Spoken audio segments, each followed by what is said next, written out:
Hey guys, Zay here. Today I'm going to be talking about the parable of the lost son, and it's a really good parable. I love it. It's probably one of my favorites, and um, it's been taken so lightly lately, and it's really not meant to be. It's one of those parables that if you actually look into it, it really hits home, and it's really deep, and I really want to get that message across in this video. So bear with me. This is my first video. I'm gonna try to be as fluent as possible, and yeah, just please watch and tell me how I did. So it starts off, it says, Jesus continued, because he was telling parables before this. If you want to actually read along, it's a Luke chapter 15, verse 11. So it says, there was a man who had two sons. The younger one said to his father, Father, give me my share of the estate. So he divided his property between them. Now, basically what the younger father just said to his dad was, I wish you were dead, and I want my money. And that's something that back then you wouldn't say to your father, because you can be stoned for that. You could die for that. You could have your hand cut off for speaking those words.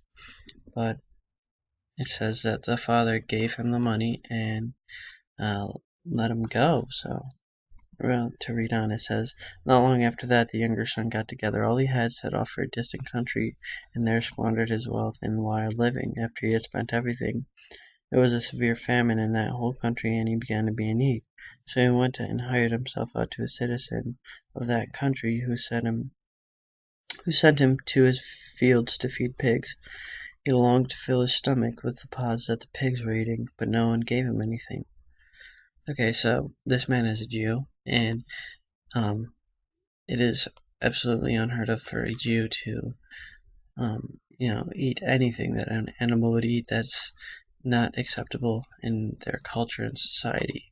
And you would have to be super desperate for you to do that, or even think of doing that. And this guy, he was given his father's his estate pretty much, and so after he spent all that, he was in need. He had nowhere to go, so he got a job cleaning dog poop. if you want to use that analogy, like, he was taking care of pigs. It's just the lowest job you could possibly have. Like, that's lower than being a janitor in today's society. It's terrible, and he couldn't even eat the food that the pigs were eating, because the other workers, they were like, no, you can't eat that. That's for the pigs. You're not a pig. You're lower than a pig. So to go on, it says, when he came to his senses, he said, how many of my father's hired men have food to spare? And here I am, starving to death. I will set out and go back to my father, and say to him, Father, I have sinned against heaven and against you, and I am no longer worthy to be called your son. Make me like one of your hired men. So he got up and went to his father. But while he was still a long way off, his father saw him, and was filled with compassion for him. He ran to his son, threw his arms around him, and kissed him. The son said to his father, I have sinned against heaven and against you. I am no longer worthy to be called your son. So, sorry for the camera shaking here, but the son, he decided to come home. He came to his senses, and he realized that his father, his servants are eating better than him. His servants have more food than him, and he decided to go back and apologize. And honestly, apologizing for that would probably be worse than doing it in the first place, because if I was that kid's or that man's father, there's no way that I would just give him the estate, or the inheritance. That's what it is.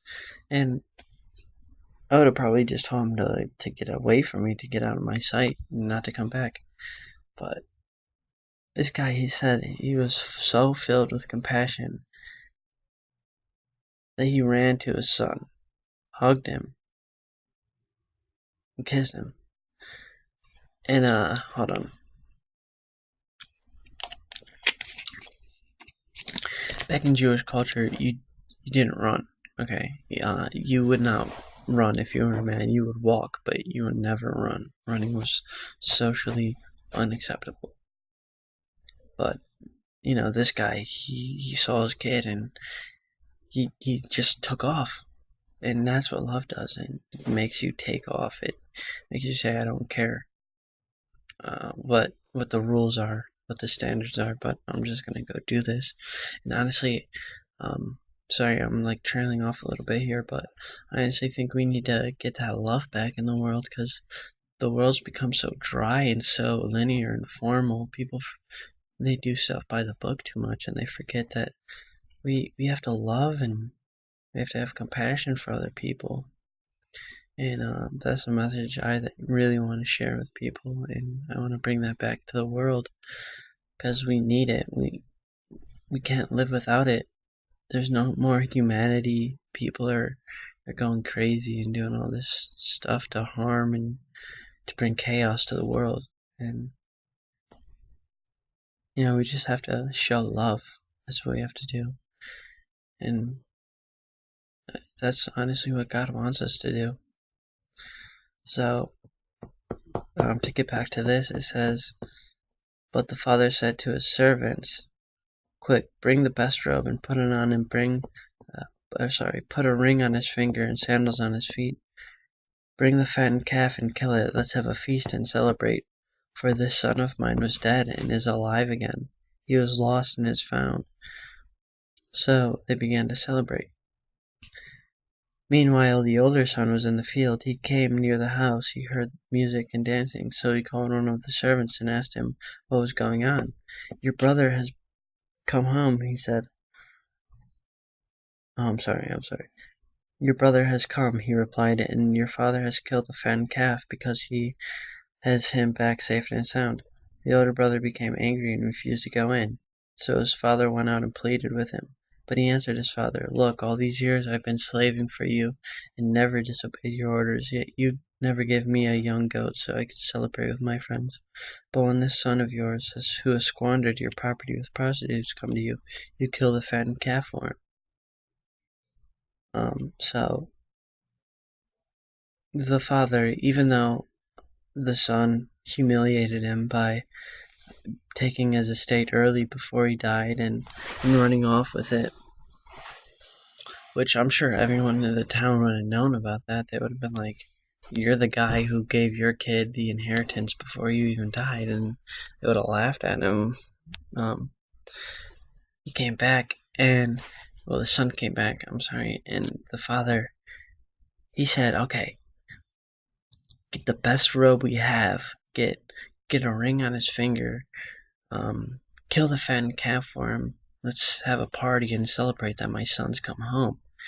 And the older brother, he became so angry because he's always been there. He's always been doing what his dad wanted. He never left and he never disobeyed him. And yet he never got a party. So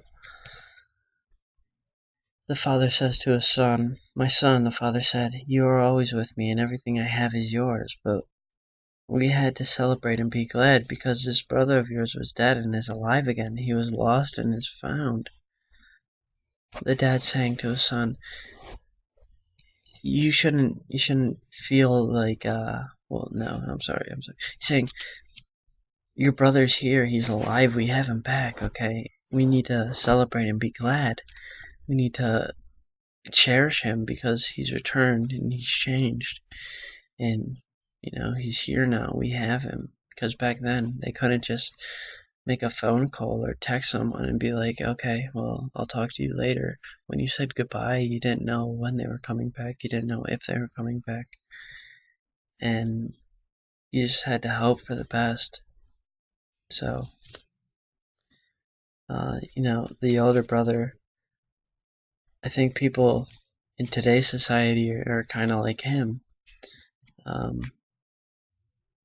And there's other people who are like the younger brother.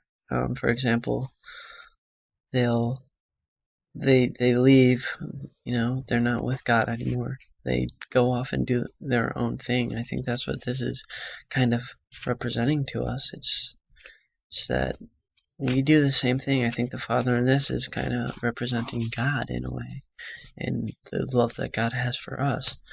It's saying, you run off and you do your own thing. But when you come to your senses and finally come back, I'm here for you. I've always been here for you. I wanted you to come back. So when you want to return to me, I will run to you, and I will hug you, and I will want to be there for you. I will give you my robe, my best robe, and I just want to treat you like my son because I am your father, and I just want to love you. I think that's what Jesus was trying to say, and